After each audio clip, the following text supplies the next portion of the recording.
Buenas noches a todos. Vamos a dar inicio a la actividad académica. Ya tenemos un número importante de participantes.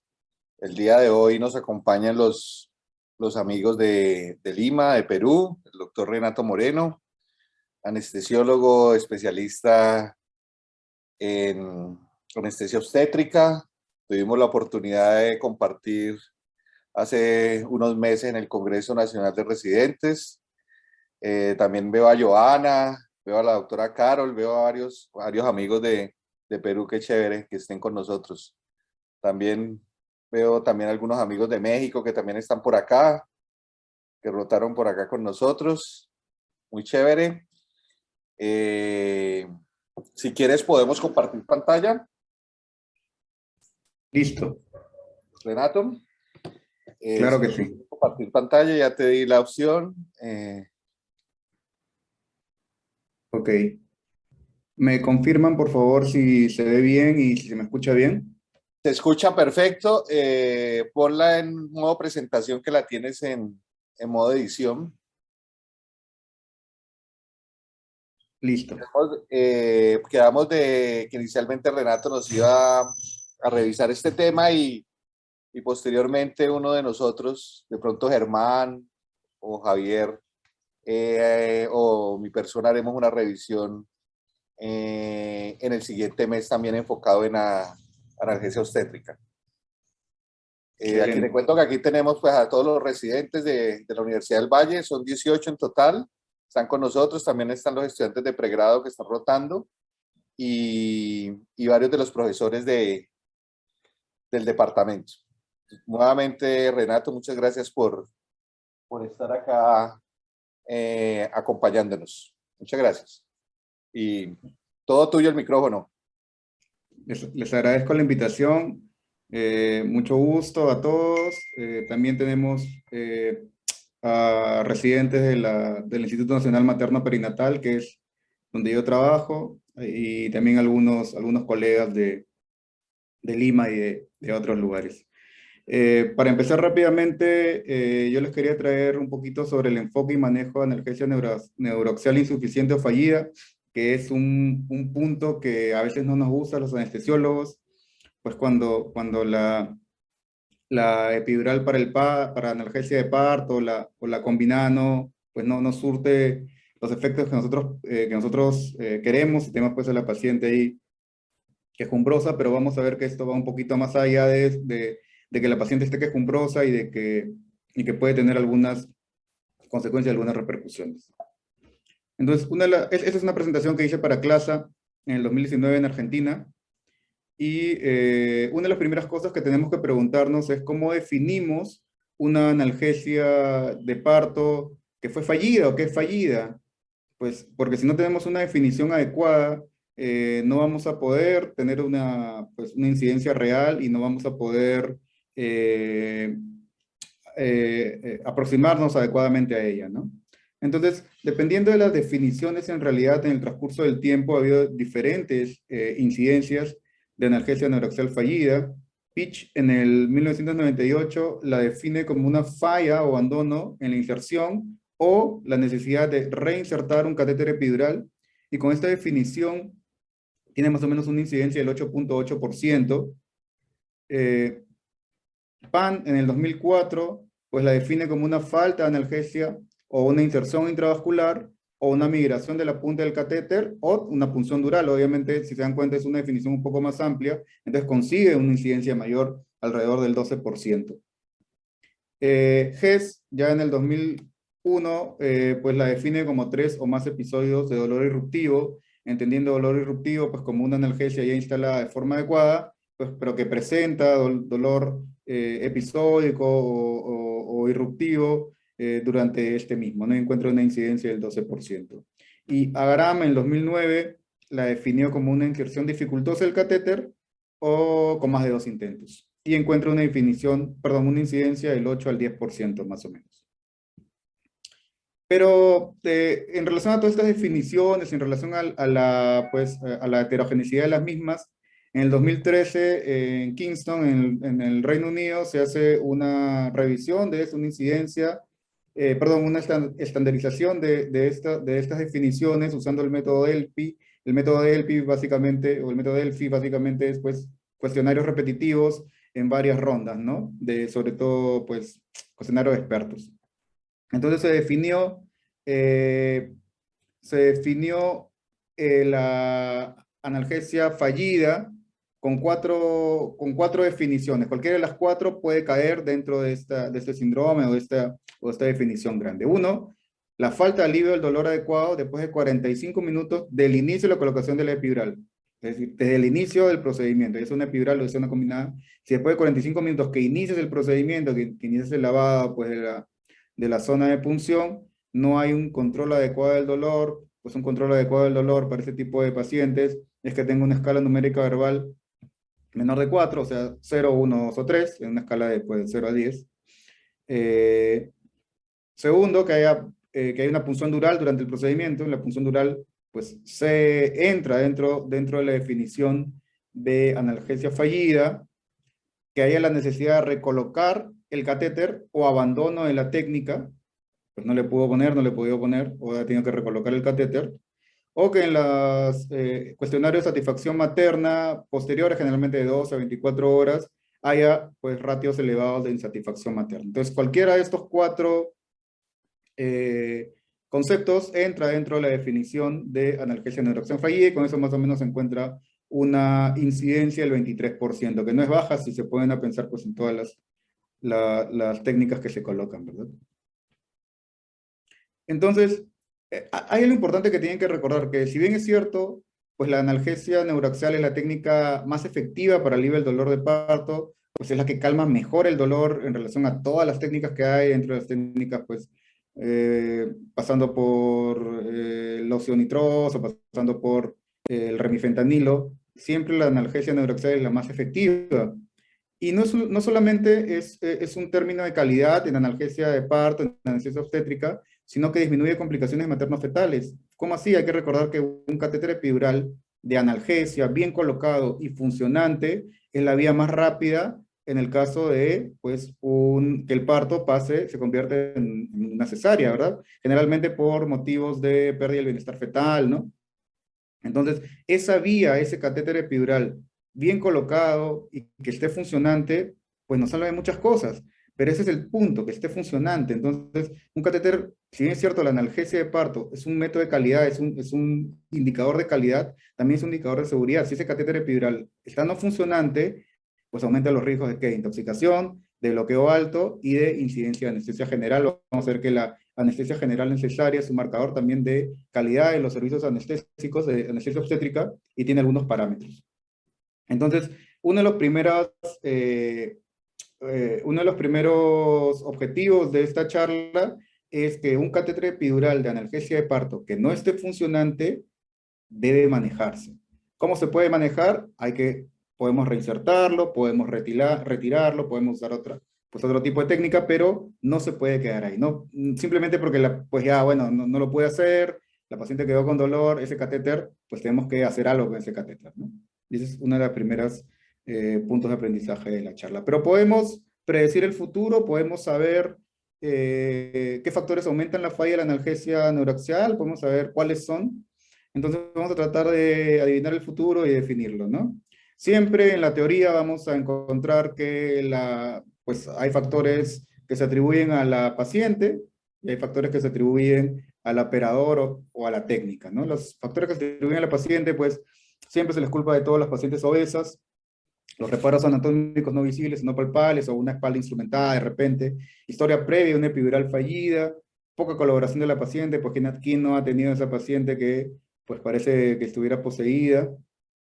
Sobre todo las pacientes adolescentes, nosotros tenemos mucha paciente adolescente que es difícil que colaboren, ¿no? Por su propio, pues, el propio dolor, por por esta vegetación y por su edad.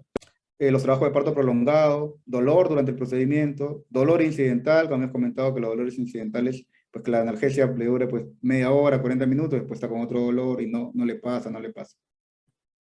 Y también depende pues del operador, la experiencia del anestesiólogo, muchos hablan de 10 años en anestesia obstétrica, o que se dedique pues en su gran mayoría anestesia obstétrica, el método de elección de pérdida de resistencia, hay algunas series que dicen que la técnica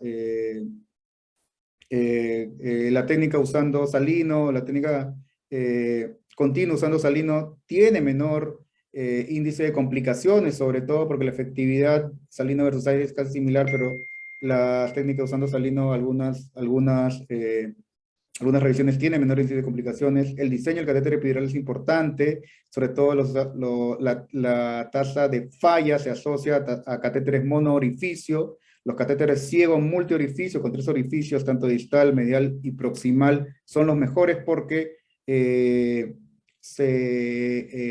anestésico local pues va de una mejor forma, se distribuye mejor en el espacio epidural y eso está directamente relacionado con la eficacia, pues y la disminución de la tasa de fracaso y los catéteres rígidos. Pero, ¿qué dice la evidencia en relación a esta teoría? Vamos a revisar algo acerca de eso. Entonces, este es un corte prospectivo del 2017 con 414 gestantes sobre específicamente factores de riesgo de analgesia epidural. En esta corte se encontró con el método Delphi, con las definiciones ya antes mencionadas, una incidencia de 8.5% de analgesia epidural fallida. Dentro de los factores de riesgo, un factor importante, se encontró acerca de la estación de la cabeza fetal con un OR de 5.4, con 5 veces más de riesgo de que esa analgesia sea fallida, sobre todo cuando la cabeza pues, está por 1 centímetro de las espinas isquiáticas, cosa que no podemos controlar nosotros, obviamente, ¿no?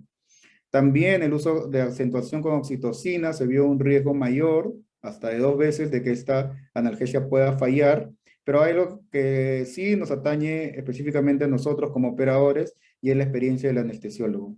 Se encontró pues un factor protector en anestesiólogos, o sea, de que sea fallida, en anestesiólogos que tengan por lo menos 10 años a más en experiencia de anestesia obstétrica o que hagan pues anestesia obstétrica y analgesia de parto, ¿no?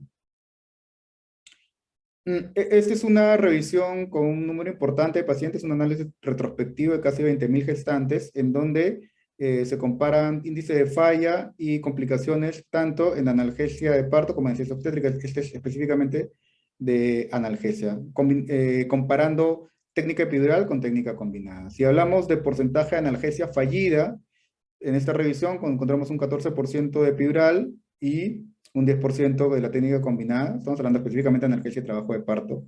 Analgesia inadecuada por el catéter con un 8.4% en epidural versus un 4.2% en técnica combinada. Y catéter intravenoso un 7% en epidural versus un 5% en analgesia combinada. Si bien es cierto, esta pues, revisión no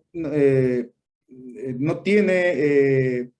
no miente, me refiero a que las técnicas combinadas siempre en la mayoría de revisiones tienen mayor índice de éxito por varios factores. Hay que recordar que la técnica combinada espinal epidural, sobre todo aguja sobre aguja, tiene la ventaja de que hay comprobación de que la punta de la aguja epidural está en espacio epidural secundario a que la aguja raquídea pase a la dura madre y haya salida de líquido cefalorraquídeo, ¿verdad? Entonces, generalmente para que haya salida de líquido cefalorraquídeo por la aguja espinal larga, pues en la punta del catéter epidural, perdón, la punta de la aguja epidural debería estar en el espacio epidural. Y no solamente eso, para que pase esto también, deberíamos estar en la línea media, o deberíamos estar pues más próximo a la línea media.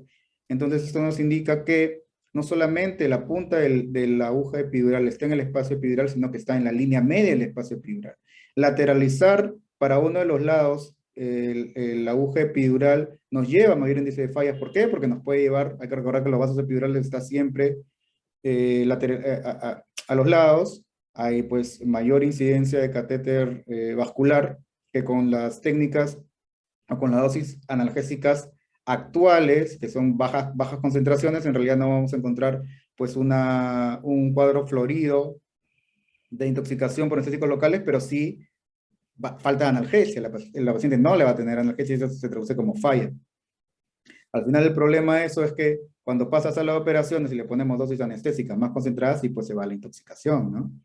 Y los catéteres lateralizados también van a hacer analgesia unilateral, y eso al final la paciente lo traduce, pues analgesia en un lado y dolor en el otro, lo traduce como dolor, y también va a falla de nuestra técnica. Por eso es que las técnicas combinadas por el mismo tipo de procedimiento nos hace a que siempre nos vayamos más a la línea media, si no, pues no va a salir licocefalorraquídeo por la aguja, y tiene un poco más de índice de éxitos.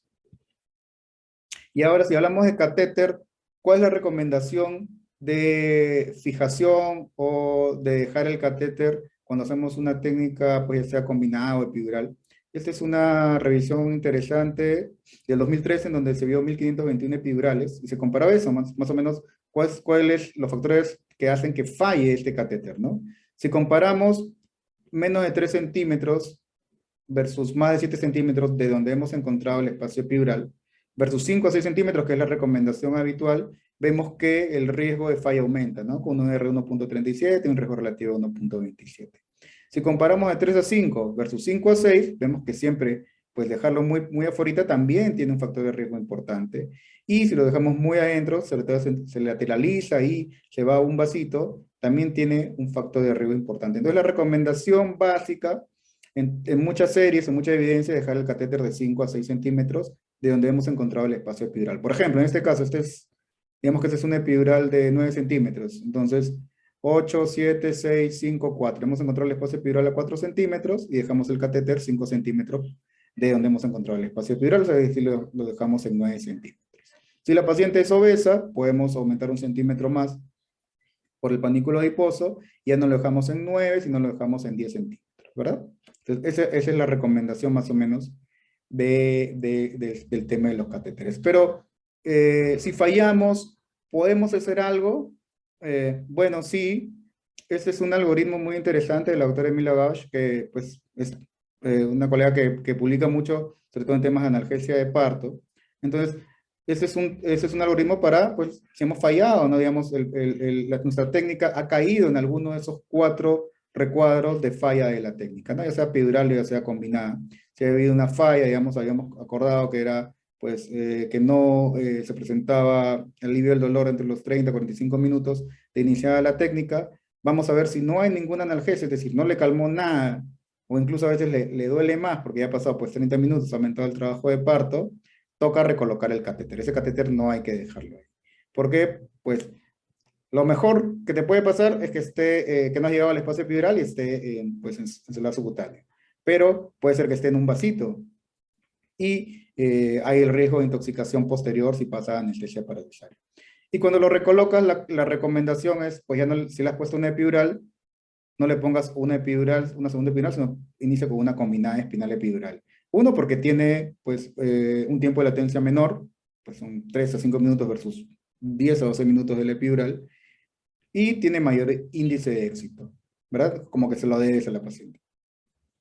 Y si, digamos, hay dolor incidental, es decir, que en un primer momento, cuando has puesto la analgesia, ha sido exitosa, le ha disminuido el dolor pues a un dolor ligero, un dolor leve, perdón, o no ha tenido dolor, pero hay un dolor incidental, es decir, solamente le calmó, digamos, una hora, a lo mucho, de repente 50 minutos.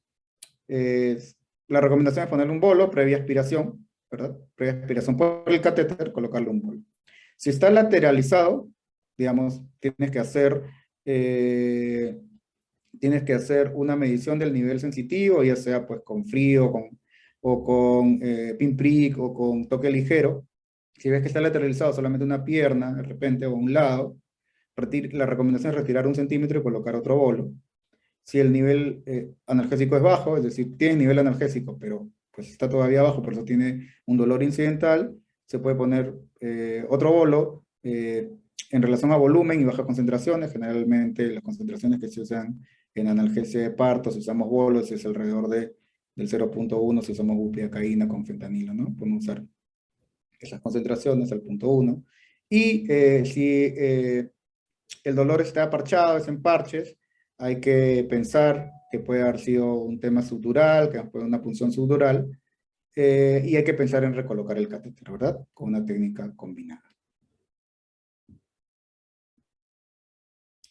Y si esta paciente requiere parto por cesárea, nuestro catéter que hemos estado usando de repente muy bien en trabajo de parto servirá.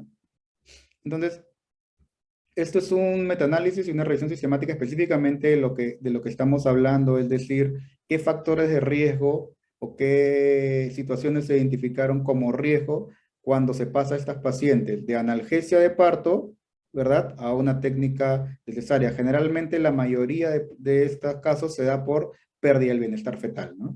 Entonces son tres estudios, perdón, 8.628 pacientes y se identificaron o se estudiaron este tipo de escenarios, este tipo de factores. El número de bolos no programados, que está en relación pues a dolor incidental, la duración de la analgesia de parto, es decir, si dura 2 horas o si dura 8 horas, tiene más riesgo la de 8 horas de que este catéter falle.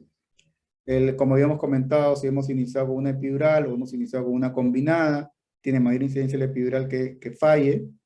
El IMC siempre le culpamos a todas las gorditas, ¿verdad? Si esa cesárea es categoría, si es urgente, digamos una clasificación, una categorización de Lucas 1 2, muy urgente, donde hay compromiso materno o fetal. La dilatación al momento de la analgesia, es decir, si le coloqué en 2, o se le coloqué en 4 centímetros, o en 10 o en 9 centímetros, tiene mayor incidencia que falle.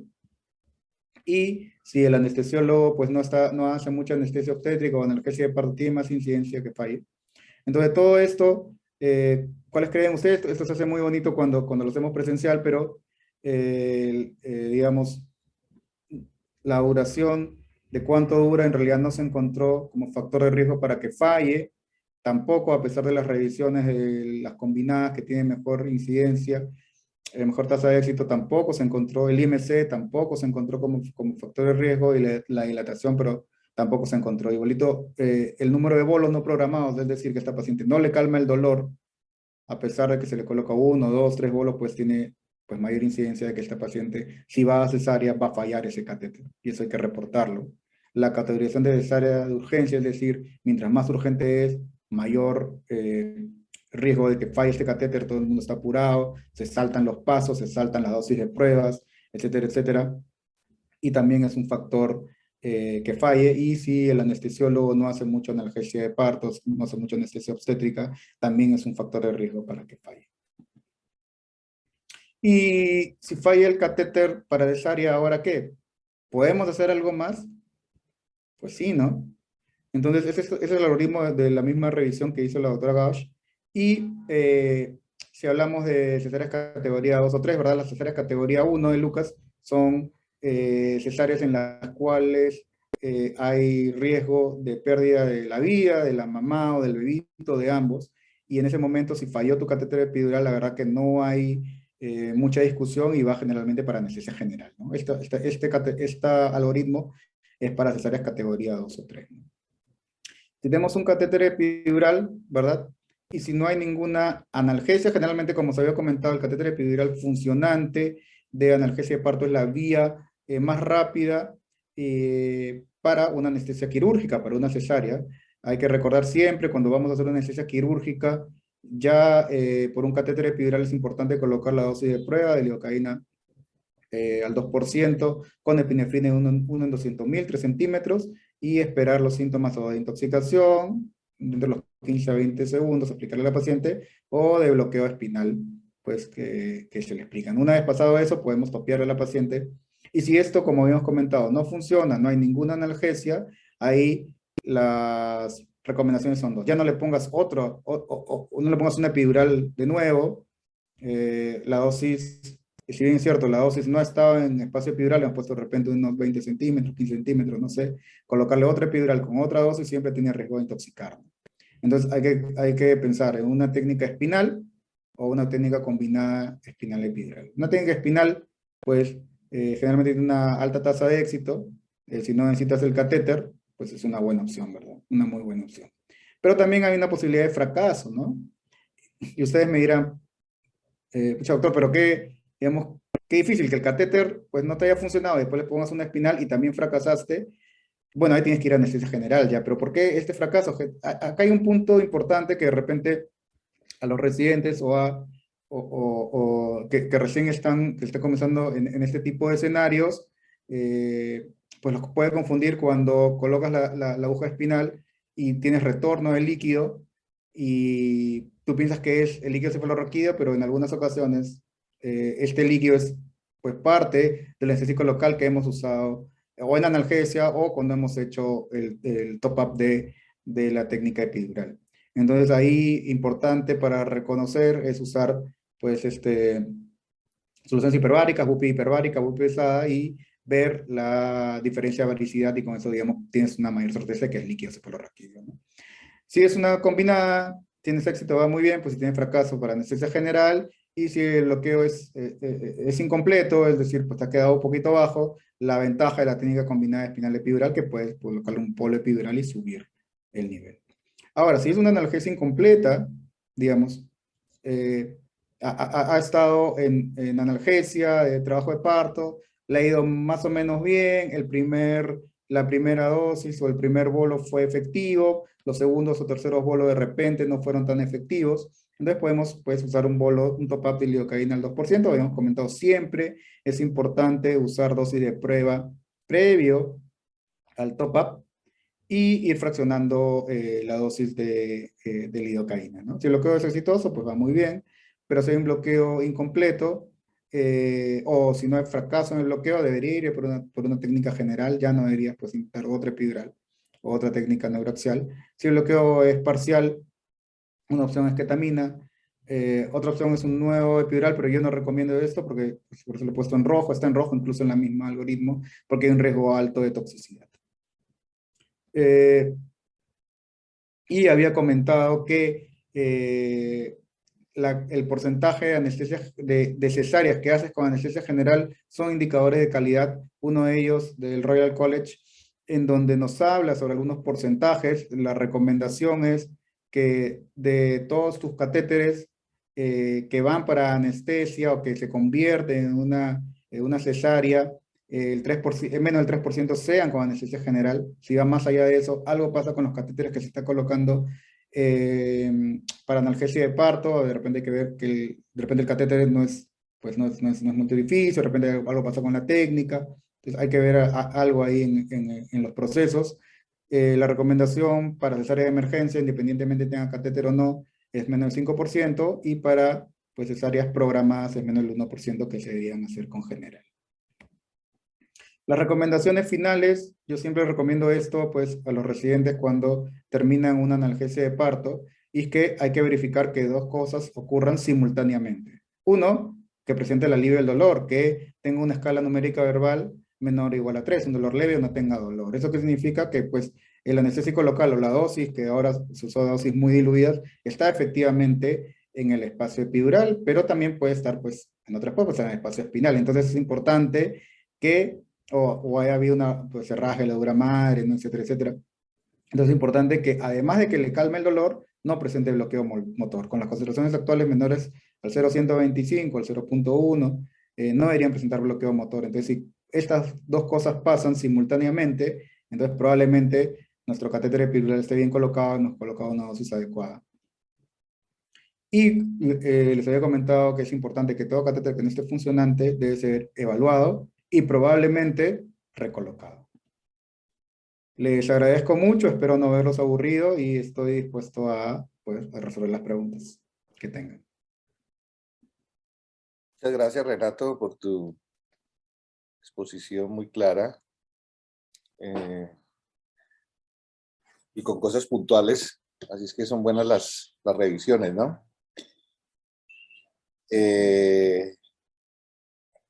Antes de dar la mano, ya veo que el profesor Castillo está levantando la mano.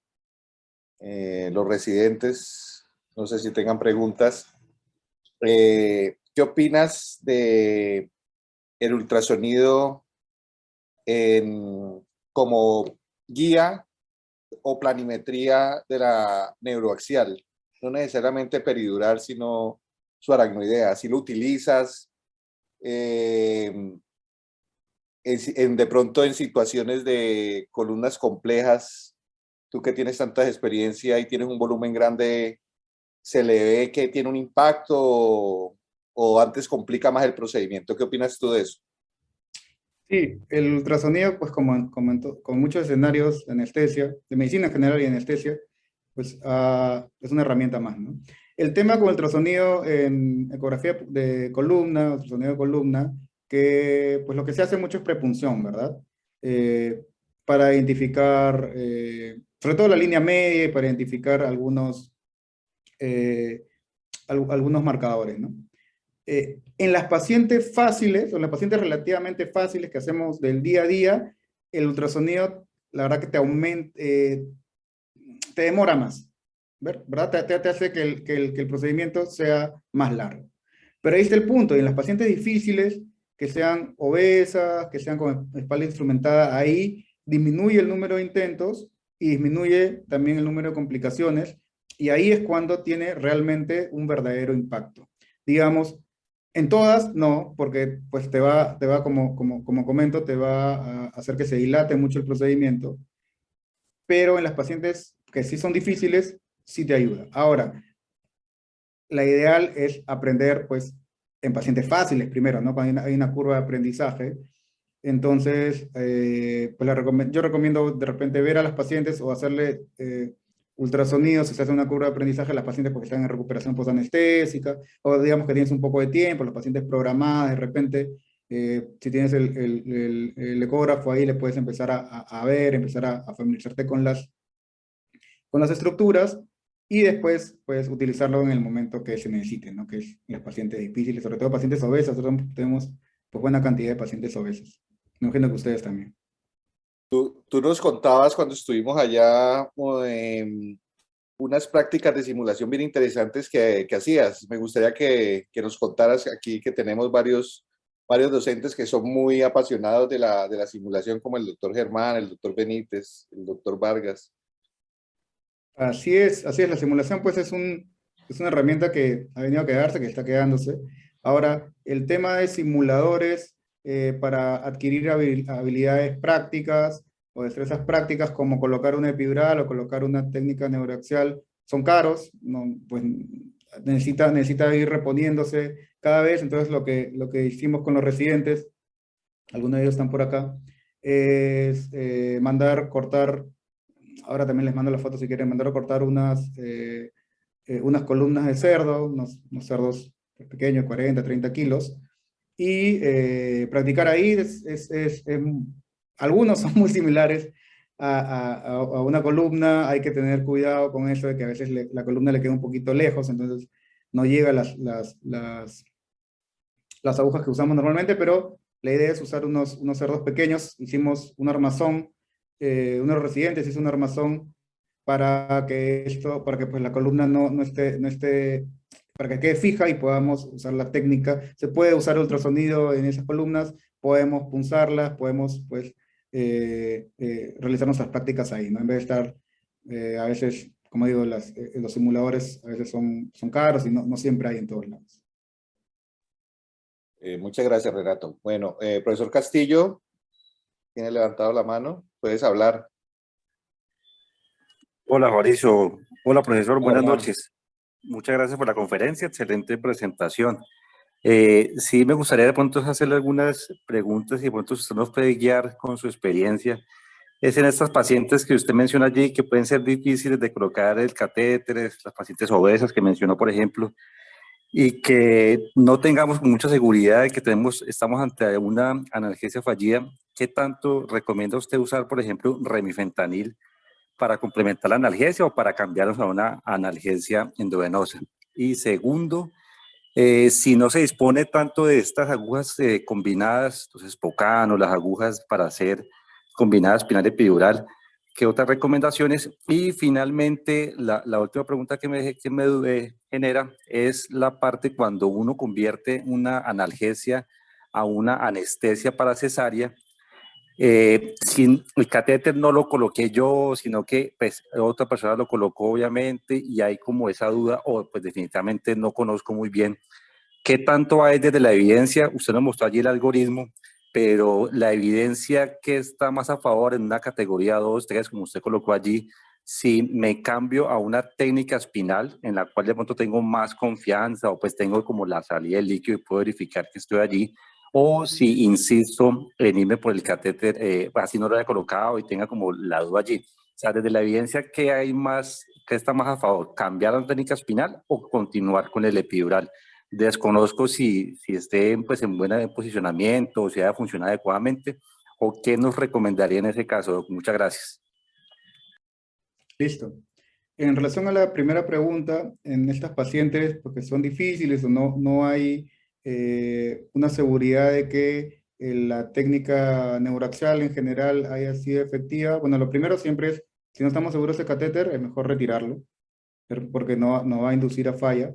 Segundo, la técnica con remifentanilo es siempre la segunda opción cuando pues, no ha sido efectiva la técnica neuraxial o cuando se contraindica, etcétera, etcétera. El problema con la técnica con remifentanilo es que es buena en relación en efectividad, si bien es cierto, no logra calmar el dolor tanto como una técnica neuraxial, pero en satisfacción materna tiene buenos índices casi iguales que la técnica neuraxial, que la analgesia neuraxial, pero es esclavizante. ¿Por qué? Porque, bueno, primero necesita una serie de condiciones, que la paciente pues no haya recibido ningún opioide 6 horas antes, que tenga una vía separada, que tenga pues una bomba de infusión, que tengas pues el remifentanilo, si es posible, con PCA en vez de infusión continua. Hay que tener una cánula de oxígeno, hay que monitorizar con oximetría, los episodios también de apnea. Ahora se dice que la oximetría de repente demora un poco en identificar los episodios de apnea y sería con una capnografía, sería lo mejor. Y hay que estar ahí con la paciente, no se le puede dejar solo. Porque ha habido casos incluso de paro respiratorio, pues con dosis adecuadas, ni siquiera con sobredosis de remifentanilo, pero eso es pues algo puntual, ¿no?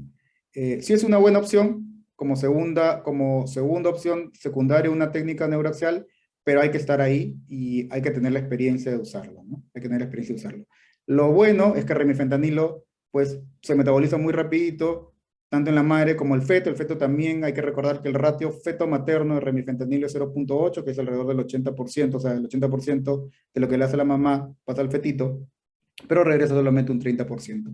Y hay un buen metabolismo por esterasas a nivel del feto, y si se hace sobre todo en bolos intermitentes o en bolos manual o en bolos por PCA, perdón, se ha visto que no hay mayor riesgo comparado con otras técnicas analgésicas de que el bebito salga deprimido. Es la primera pregunta. La segunda pregunta fue en relación a de que no hay las agujas de repente que tengan un túnel. Nosotros usamos agujas sobre agujas, tenemos las espinales largas de 12 centímetros y usamos agujas sobre agujas dentro de agujas, es decir, no tiene ningún túnel nuestra aguja epidural, pero ahí otra opción es usar la técnica combinada, si tuvieras una técnica combinada en diferentes espacios. Digamos, tenemos una paciente, como si digamos, tenemos una paciente que está muy quejumbrosa, una adolescente que está en 6, 7 centímetros de dilatación, 8 centímetros, que se mueve para todos lados. Una buena recomendación es ponle la espinal, ¿verdad? Ponle la espinal analgésica con 2.5 a 3 miligramos de bupi, con fentanilo pues de 10 a 15 microgramos. Le calma el dolor, la dejas de costadito, eso le calma el dolor muy rapidito. Y ahí tú evalúas si le pones un catéter epidural, de repente si está muy entrada o tiene la dilatación ya muy avanzada, de repente con eso basta. Pero, digamos, si está recién comenzando, está en 4 o 5 centímetros de dilatación o todavía le falta, tiene riesgo de que pase cesárea, con la paciente más tranquilita, le puedes colocar un catéter epidural. Y la última pregunta era en relación a la conversión de analgesia. Sí, nosotros pues hay un factor humano ahí, nosotros no hemos puesto el catéter. Nosotros también, digamos, el personal o el anestesiólogo que está en analgesia o en analgesia de parto no es el mismo que atienden en sala de operaciones, y tenemos muchos pacientes que llegan para conversión y con un catéter epidural. En realidad la recomendación y la evidencia dice que la mejor vía siempre es un catéter epidural, pero funcionante.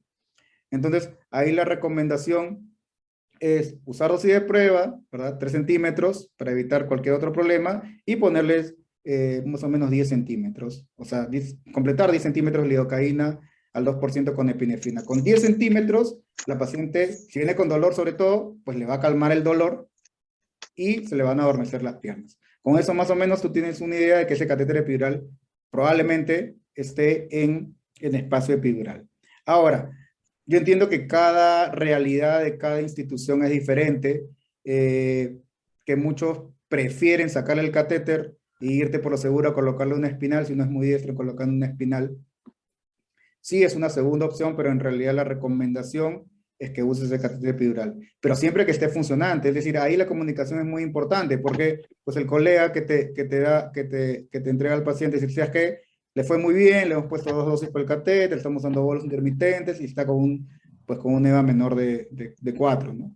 O te puede decir, ¿sabes qué? Mira, le puse la primera dosis, pero la segunda dosis no le fue tan bien, la ves gritando de dolor, le he puesto una dosis hace 20 minutos, pues de repente ese catéter ya ni lo pruebas, ¿no? Digamos, lo sacas y le pones una espinal. La comunicación ahí es muy importante. Muy bien, doctor. Pregunta el doctor Benítez. ¿Puedes hablar, Jorge, Javier? Luego, Buenas noches, doctor. Excelente conferencia. Yo quería hacer una pregunta acerca de la prueba, porque siempre ha sido un motivo como de controversia. Por ejemplo, en el hospital, ahora yo trabajo en otra institución diferente al hospital, y la prueba pues, para que quede bien el catéter, pues, para que quede exitoso el catéter, pues uno no debe haber bloqueo motor y la paciente debe tener buena analgesia. ¿Con qué hacen la prueba? O sea, ¿se debería hacer con lidocal 2%, con bupivacaína, con epinefrina? Yo normalmente la hago con la mezcla de bupi y fentanilo que tenemos aquí en la institución. No uso bupivacaína con epinefrina. ¿Cuál es, digamos, la recomendación para hacer la prueba pues, para saber que el paciente, sobre todo el catéter, no quede intravascular? O sea, si hacerla, realmente si la epinefrina podría ser un buen aditivo para eso, o puede haber otro tipo de medicamento que nos puede indicar que el catéter no esté en una posición anómala. Ok, ahí hay que ver dos puntos importantes. Uno, que la dosis de prueba para analgesia, digamos, de forma rutinaria, es decir, no estoy hablando de los pacientes que pasan a cesárea, sino los pacientes que se hace analgesia de parto y se pone una dosis, la dosis analgésica vía catéter epidural. La dosis de prueba en este tipo de pacientes en realidad no se recomienda de forma regular. O sea, de forma común a todos los pacientes no se recomienda. Ahí la recomendación es que cada dosis o cada colocación del bolo sea una dosis de prueba de por sí, es decir, que se ponga de forma fraccionada, evaluando a la paciente y monitorizándola, ¿no? ¿Por qué? Porque la lidocaína con epinefrina al 2%, con epinefrina 1 en 200.000, que es la dosis de prueba habitual, si le pones a todo el mundo, a todas las pacientes que haces analgesia de parto, en realidad vas a dar mucho bloqueo motor y todo el tema de las epidurales móviles se va al suelo, ¿no? Entonces, de forma regular a todas no se recomienda. Digamos, de repente tienes una paciente que tienes duda de que ese catéter esté intravascular y está en analgesia de parto, de repente a esa paciente que no la tienes clara, que ha salido un poco de sangre por el catéter, a ese de repente le puedes poner dosis de prueba de lidocaína al 2% con epinefrina y evaluarla, pero sabiendo que un poquito de bloqueo motor le vas a hacer. Ahora, el otro punto, el otro escenario es cuando estas pacientes pasan de analgesia de trabajo de parto para anestesia paradisharia. Ahí sí la recomendación es usar lidocaína con epinefrina, porque básicamente pues ve los dos componentes, el componente vascular con la epinefrina que hace, y si hace un aumento de la frecuencia cardíaca alrededor del 20% entre los 15 segundos, porque pues va básicamente epinefrina al vaso sanguíneo, y el otro componente de la lidocaína, que pues nos va, si este catéter está intradural, donde va a generar un bloqueo motor importante, pues unos 3 centímetros. La bupivacaína para dosis de prueba, en realidad, no es la recomendación ideal porque finalmente, pues 3 centímetros en realidad no es mucho, pero hay un riesgo leve de intoxicarle. Realmente la bupivacaína pues tiene más toxicidad que la lidocaína. Entonces la lidocaína y la epinefrina, los dos componentes, son importantes para las pacientes que van a anestesia quirúrgica por catéter epidural. Perfecto. Benítez, ¿bien? ¿Alguna otra pregunta? Sí, sí, perfecto. Lo que, digamos, quedó claro fue que la prueba inicial, cuando uno pone recién el catéter por primera vez, lo hacen con la mezcla usual. Y ya cuando va a cesárea se prueba con lidocaína más epinefrina. Eso es lo Exacto. que... Ajá, exacto. Muchas gracias, doctor. Quedó súper claro. Luis Suárez, residente de segundo año, te va a hacer una pregunta. Puedes hablar, Luis.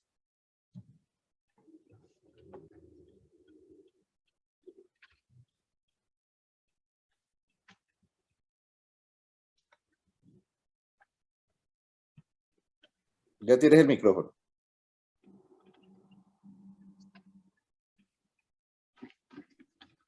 Aló, ahí me escuchan ya. Yo creo que ya. Sí, sí. Listo. Hola, buenas noches. Muchas gracias por la charla. Excelente charla. Tengo una duda precisa que pues, me ha pasado como en unos casos como infrecuentes. Quería preguntarte si de pronto en la evidencia encontraste si la velocidad de la administración del bolo te ha causado cambios de pronto en el comportamiento. Es que he tenido una paciente que después de la administración del bolo, ya después de, o sea, haberla colocado bien, con la aspiración bien, o sea, todo bien, y ya cuando se le va a colocar la analgesia, tuve una paciente que presentó como sensación como de peligro inminente. Todos los signos vitales, todo examen físico bien, pero la paciente se sentía angustiada. En retrospectiva, analizando, lo único que encontrábamos era como que el bolo se administró un poco rápido. Y en otra paciente sí presentó como síntomas disautonómicos, o sea, se colocó pálida, taquicárdica, pero no fue con la prueba, sino ya fue pues, varios minutos después. Y resolvió pues muy rápidamente y tampoco no tuvo el bloqueo motor. No sé si encontraste así algún cambio del comportamiento después de la administración de la analgesia epidural. Sí, en realidad la velocidad con la que se coloca por catéter está en relación con la presión que se hace en la punta del catéter, ¿verdad?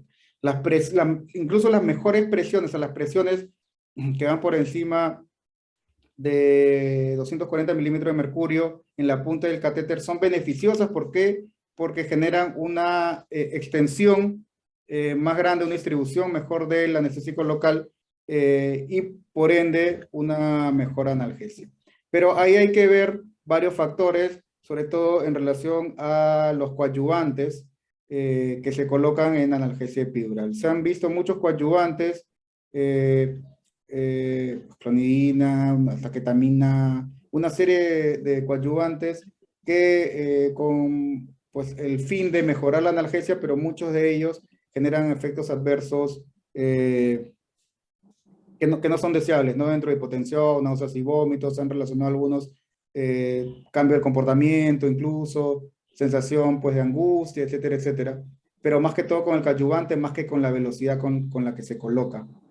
Ahora, también hay que ver, pues, estos casos, se ha habido, a veces se raja la dura en la colocación y pasa un poco el medicamento, pero cambio de comportamiento en sí en relación a la velocidad con que se coloca el bolo, la verdad que no, dentro de lo que he revisado, no he encontrado una relación, pues, causal.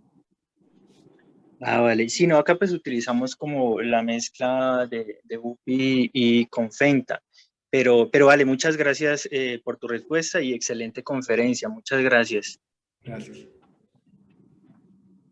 Muy bien. El doctor Juan Felipe Urrago, residente de segundo año, te va a hacer preguntas. Juan Felipe. Hola, buenas noches. Excelente presentación. Doctor, una pregunta.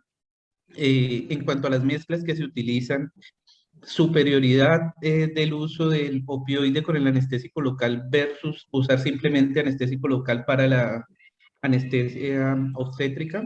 ¿Qué piensa usted al respecto? En relación a analgesia de parto, Sí, ya. Sí, desde un tiempo, si hablamos de concentraciones sobre todo de los catéteres epidurales o las técnicas epidurales, vamos a ver que la técnica epidural o la concentración epidural clásica o tradicional era una concentración muy pesada, era una concentración más o menos, hablamos pues antes del 2000, incluso antes, concentraciones de BUPI al 0,25 con volúmenes pequeños, ¿no? Entonces, esas concentraciones tan pesadas, pues lo que ocasionaban básicamente era cierto grado de bloqueo motor, y es importante, hay que recordar que nosotros, pues en estas pacientes que van a hacer parto, que idealmente van a hacer un parto, los músculos, los rectos, los músculos esqueléticos, el sistema muscular esquelético no debe bloquearse en ningún momento, ¿no? Entonces muchas de estas, de esto se traducía finalmente en parto instrumentado, y si tienes pues un centro obstétrico donde no se hace parto instrumentado, en algunos casos se puede traducir en aumento de cesáreas. Entonces, en el camino de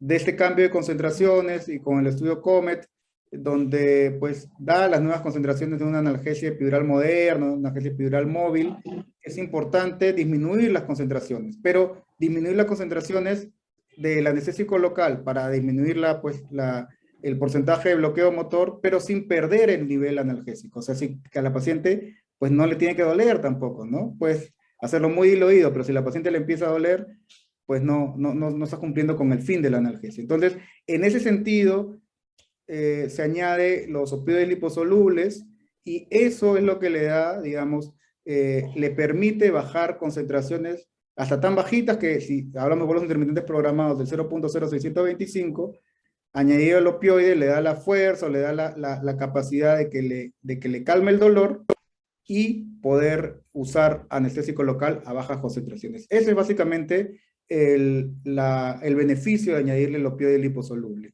Poder tener concentraciones de anestésico local más bajitas, pero que sigan siendo efectivas. Perfecto. Muchas gracias.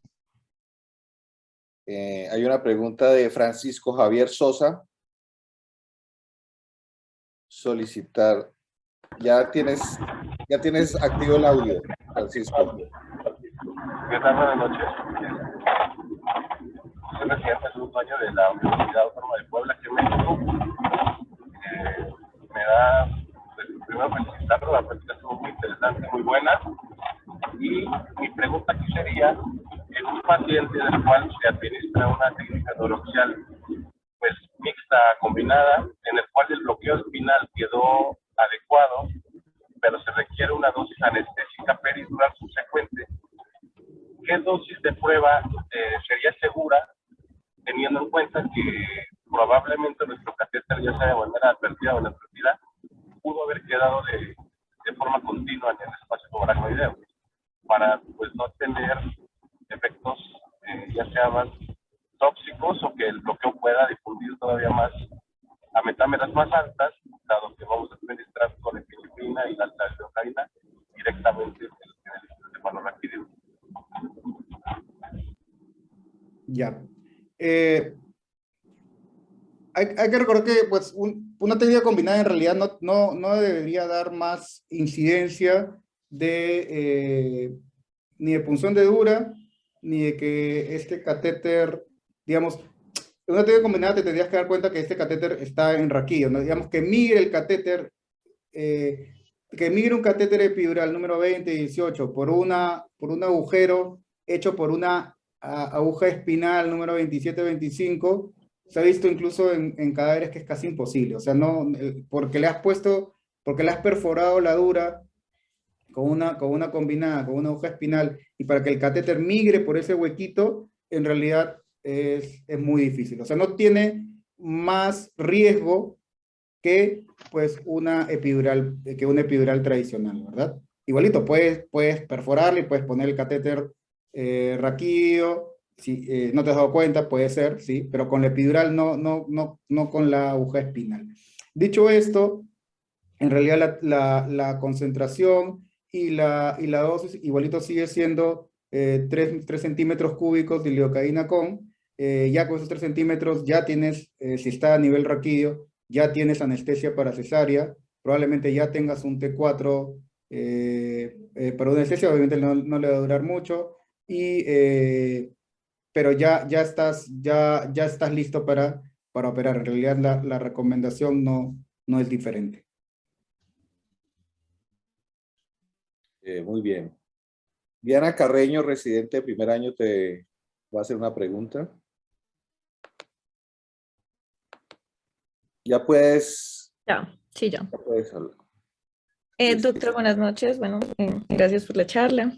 Quería saber era si de repente ustedes tienen experiencia cuando hay casos de punción dural accidental, dejar un catéter espinal y de repente manejarlo solo con opioides tipo morfina o algo intratecal, o definitivamente es mejor retirar el catéter. Sí, tenemos, la maternidad también es un hospital docente y viene pues muchos residentes rotantes de todo el Perú en realidad. Sí, tenemos experiencia con punciones durales en analgesia de parto. Anteriormente se hacía mucha recolocación del catéter, o sea, se daba una segunda punción, se colocaba a nivel epidural, pero de un tiempo a esta parte, cada vez más se está aventurando, está colocando el catéter epidural a nivel espinal. Y usamos, lo dejamos 3 centímetros dentro de donde hemos punzado, es decir, si le hemos perforado en 7 centímetros, lo dejamos fijo pues en 10 centímetros, ya no usamos los 5 centímetros. Hay que recordar que siempre hay un riesgo de repente de tocar una fibra nerviosa con el catéter y no es lo ideal. Ya lo usamos como una espinal continua, y ahí se puede usarlo con dosis analgésicas, así como con dosis anestésicas. Las dosis analgésicas para el dolor de parto, pues para el trabajo de parto son de 2 a 2.5 miligramos de bupi y fentanilo de 10 a 15 microgramos. No es bueno ponerle tampoco mucho fentanilo porque tiene mayor riesgo de hacer alteración del latido cardíaco fetal, a nivel intratecal sobre todo. Y lo dejamos 24 horas con el protocolo de profilaxis de cefalea postpunción dural, que usamos hidrocortisona. Y pero hay que rotularlo súper bien, hay que tener buena comunicación, debería tener un filtro ese catéter, rotularlo como catéter espinal, ¿verdad? Y retirarlo a las 24 horas. Si no va para anestesia paracesárea, también se puede usar pues este catéter como dosis anestésica, ya pues puedes ir incluso topeando, 7 miligramos, 6 miligramos, puedes ir topeándolo para ver cuánto va. Hay que recordar que para que pase la dosis por el catéter hacia el nivel espinal, más o menos necesitas 1 o 2 centímetros, y ahí se puede colocar cloruro de sodio, suero salino estéril, ¿verdad? Si ya no vas a usar ese catéter para poner anestesia o analgesia, es una buena recomendación amarrarlo, ponerle un nudito, ¿verdad? Para que no pueda pasar nada por ahí, que quede solamente el catéter como pues un elemento físico de inflamación, pues con las bases teóricas de que genere más inflamación y más que cierre el gotito en la dura más rápidamente para prevenir la cefalea postpunción.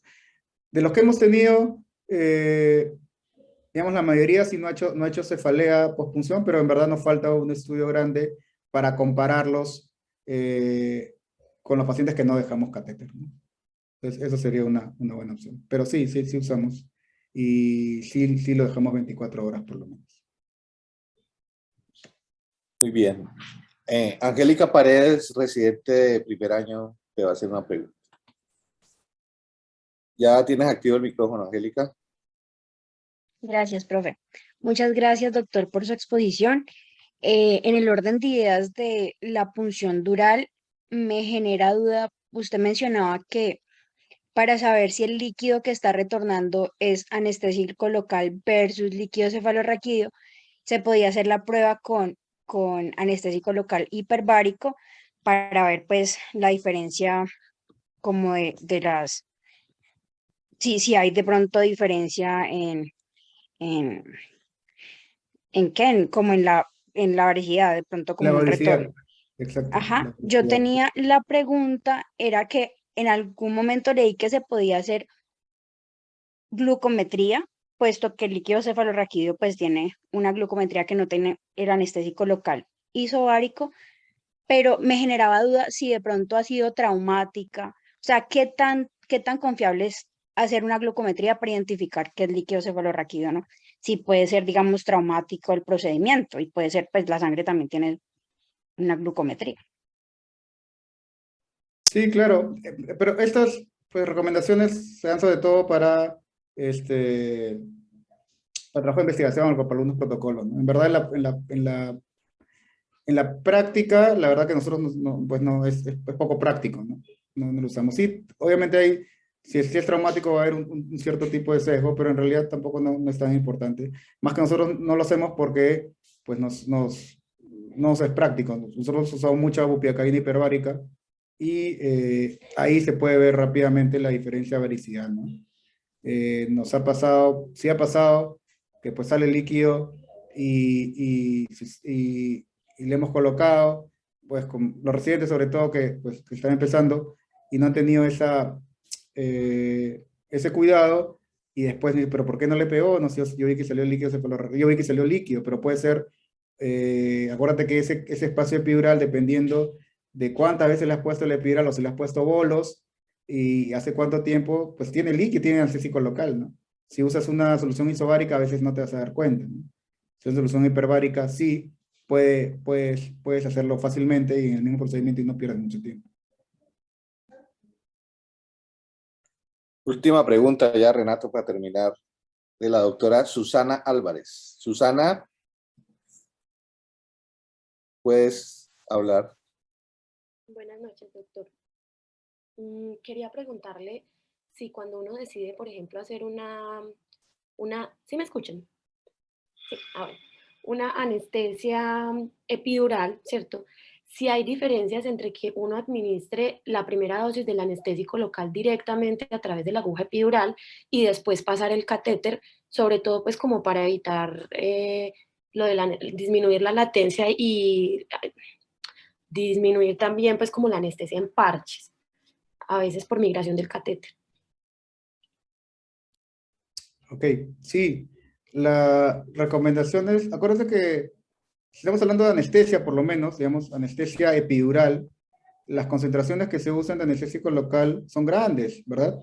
O sea, buena concentración y buen volumen para lograr un nivel anestésico adecuado. Estamos hablando de anestesia. La recomendación de colocar el anestésico local, los 20 centímetros, por la aguja epidural, la verdad que ya se han dejado de lado, no se debería hacer, es una práctica insegura. Primero porque la aspiración, porque uno siempre de repente aspira un poco, la aspiración por la aguja epidural para prevenir que esté en un vaso sanguíneo, no tiene una buena sensibilidad. A diferencia de la aspiración que tú haces por el catéter epidural, acuérdate que tiene 3 huequitos, entonces es más probable que si estés en un vaso sanguíneo salga sangre, que tiene sí más o menos casi 90% de sensibilidad. Es uno, la seguridad. Y dos, es que el anestésico local o el anestésico local en el espacio epidural se tiene que ir distribuyendo de una forma progresiva, de una forma escalonada. Lamentablemente la técnica epidural no es una técnica rápida para lograr una anestesia quirúrgica. Entonces, la recomendación tanto en anestesia como en analgesia es hacer tu técnica epidural, insertar el catéter, si vas a dejar un catéter en analgesia, pues siempre se deja un catéter, y por el catéter ir dándole la dosis de forma fraccionada. Uno, para que se distribuya más uniformemente, para que no se vaya para un lado o para el otro, y que sea más exitoso el procedimiento. Y en anestesia para esa área, pues hay que tener cuidado con el tema de intoxicación, con el tema de los bloqueos altos, que si lo hacemos por la aguja, pues son más, puedes hacerlo, tienes mayor riesgo de tener estas complicaciones que si lo haces por el catéter, ¿no? Digamos, si has rajado a una paciente y está ahí, no te has dado cuenta, no salió, la has rajado solamente y le pones, digamos, una dosis concentrada y una buena dosis por la aguja, pues tiene más riesgo de que te haga un bloqueo alto, que si le pasas un catéter por ahí, lo vas poniendo fraccionado. O por lo menos te puedes dar cuenta en el fraccionamiento, ¿no? Y ir limitando tu dosis o ir, apoyándola, ¿no? Ah, perfecto. Muchas gracias, doctor. Muchas gracias, Renato. Creo que ya no hay más preguntas en el chat de participantes. Excelente conferencia nuevamente. Como hemos estado comentando con Javier aquí por el interno, la tienes clara. Gracias por resolver las dudas de los residentes, de los muchachos y de los participantes. Esperando tenerte nuevamente por acá o seguir con estas actividades de intercambio académico con ustedes. La próxima nos toca, Germán y Benítez. Tenemos que definir la fecha. Ahora lo vemos. Yo más bien les agradezco a ustedes por haberme invitado, por haberme soportado pues una hora. Y nada, sí, me encanta pues que podamos compartir tanto pues los residentes de ustedes como los nuestros. Ya la próxima charla, ahí mis residentes también les harán las preguntas correspondientes.